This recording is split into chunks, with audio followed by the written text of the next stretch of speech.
Good evening. This is part 9 of the series, The Consequences of Being Unprotected, Being Invisible. The black woman is seen as such a threat. There is an all-out campaign to do away with her, with me, with us, to make her disappear, to take her place, to consume her identity, to assume her identity, her phenotype, everything that makes up who the black woman is, what constitutes what it means to be a black woman, the trends. It's an all-out campaign to make the black woman go away. This is done in the workplace. It's done out in public. It's done in the media, in the fashion and the entertainment industry, and even in the medical doctor's office. Okay, the perpetrators. Take Emma Hallberg, the Swedish girl, 19-year-old model, who's a quote-unquote influencer. She was called out on Twitter for passing herself off as black and or a mixed race woman, despite being fully Swedish, by the way. No mixture whatsoever. Emma has gone on to say that she tans naturally. Yeah, right. And claimed that she's never been anything or claimed to be anything other than white. Whether or not this is true, it doesn't change the fact of what Emma has been doing. And that is profiting off of people's confusion, as she has been posted and praised on many black accounts. And she failed to deny that she was black. So she was passing on. This is what she was doing and benefiting from it. And she kept it going until the allegations were brought up. Basically, she was exposed. Similarly, Mika Francis is another one, who was another model and influencer, who has also been called out for deceiving people into thinking that she was biracial, even though she too is fully white. However, what makes Mika different from Emma is that Mika's skin color isn't even the biggest indicator that she was trying to present herself as black. But it was her hair. Mika was sporting many different historically black hairstyles, wearing fake locks and braids. She's clearly trying to mimic black styles, the black woman identity. These two are not the only ones, that are partaking in this recent phenomenon. These are just a couple. There's a plethora of other young, white, social media famous women and girls who've been accused of partaking in this same thing.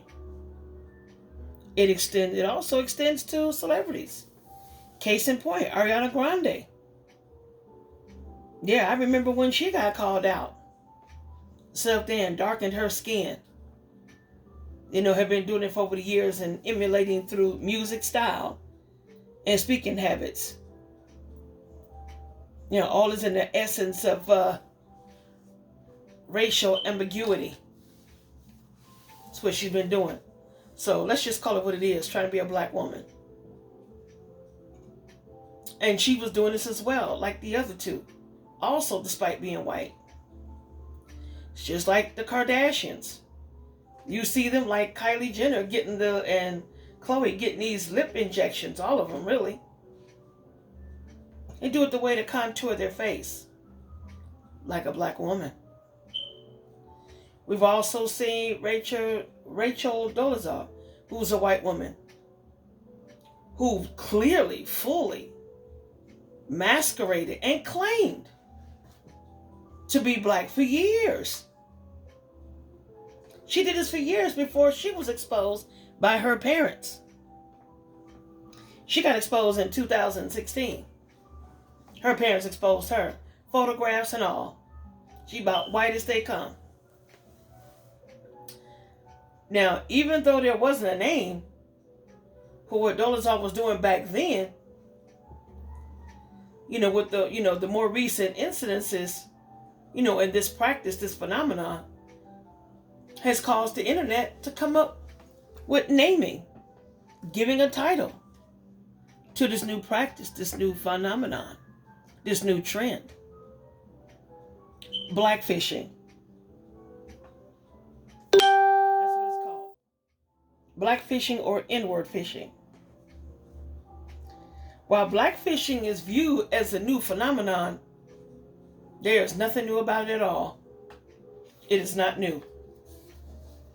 Blackfishing is nothing more than a spinoff.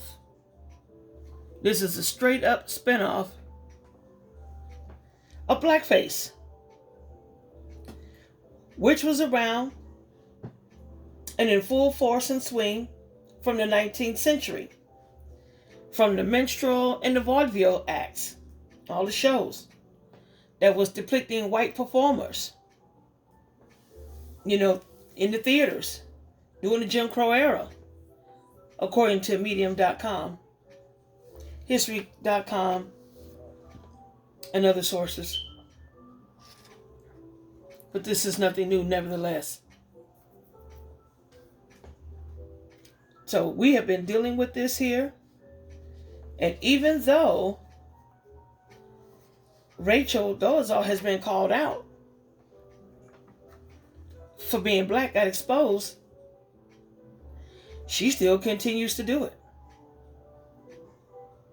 She's been doing it for at least a decade. She's been masquerading herself off as a black woman. And she did it to the hilt. All while she was darkening her skin, parading herself around in black hairstyles. She masqueraded to the point where she became president of the Spokane, Washington chapter of the NAACP. Ain't that a blip? A position that could have went to a black woman. She was also a professor of the Africana Studies at Eastern Washington University.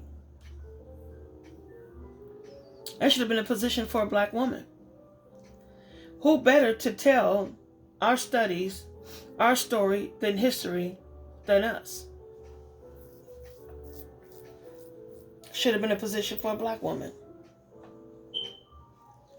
But no, that position was given to Miss Dolezal. So the invisibility of black women, it's an industry. It's a major industry. Black women, for the past 4 centuries, we've been denied access and we've been denied success of our very own existence. We've been stolen bit by bit, piece by piece, limb by limb. Case in point, like I was saying about these lip injections. Kylie Jenner, she bought the rise in lip augmentation, which is easy to suggest that it was and still is a trend influenced by white celebrities. This is a trend where other white celebrities have been attempting to emulate one of the many natural features that black women have naturally. But yet it's still going on. Now, in a 2015 episode of Keeping Up with the Kardashians, Kylie, she confirmed that she did in fact get lip fillers. And boy, did she. I didn't know her. She really didn't have any lips until she did these lip fillers. So, she did, after the people in her life and on social media, they noticed the change. So that's why she came out and just admitted and confirmed that she was getting lip fillers. See, they sit here, they engage in this practice, and until they're exposed or until it comes out or somebody speaks on it, they continue. Now, everybody noticed the change, but here's an example how our identities, who we are, our phenotype gets stolen. And this is why it's an industry like I said it is. Because Kylie, since she confirmed that she was using these lip fillers, Kylie, not only did she continue to get these lip fillers, she went ahead and created a brand surrounding it, calling it the Kylie Lip Kits. Ain't that a bitch? It's just like with Bo Derek with the braids back in the 70s, when they was giving her accolades as if that was something she created. Until we bust that bubble. So now Kylie's got these Kylie Lip Kits, now known as Kylie Cosmetics. This is all created the same year. So she done became a billionaire off of black women, off of how we look and our lips. Now, the products for her company, for this particular company, Kylie Lips Kits, Kylie's Cosmetics, the products, they're mainly lip liners and lipsticks that were marketed to make people believe that by buying them, they would get lips as big and as plump as Kylie's. Kind of like a con game when you really think about it. Sound like a game. So people are buying this product under the notion and the belief that they would get these nice, big, plump, succulently beautiful lips that black women possess naturally. Tripped out thing about it, what I find is really foul, is that people are buying this stuff even though the look that Kylie has achieved, she didn't achieve it naturally. Not only did she not achieve it naturally, she didn't achieve it by this lipstick product that she's selling in her cosmetic company. She didn't achieve it by that either. So see, here's the thing why this is going on. Because see, white women are viewed as the standard. You know, like a blueprint, a foundation. So with white supremacy and white entitlement and Southern white womanhood and white womanhood as a whole and throughout history, white women, they have this self-entitled belief that that's what they are. So everybody else, cultures, looks, hairstyles, whatever, is viewed as trends. So we black women, we're viewed as a trend. You know, ain't that something? We're a trend. Pretty jacked up when you really think about it, but that's how we're viewed. So like, if we're just a trend, or we can just try this out as long as this is in vogue, as long as this is fashionable. So it's white supremacy that has given white women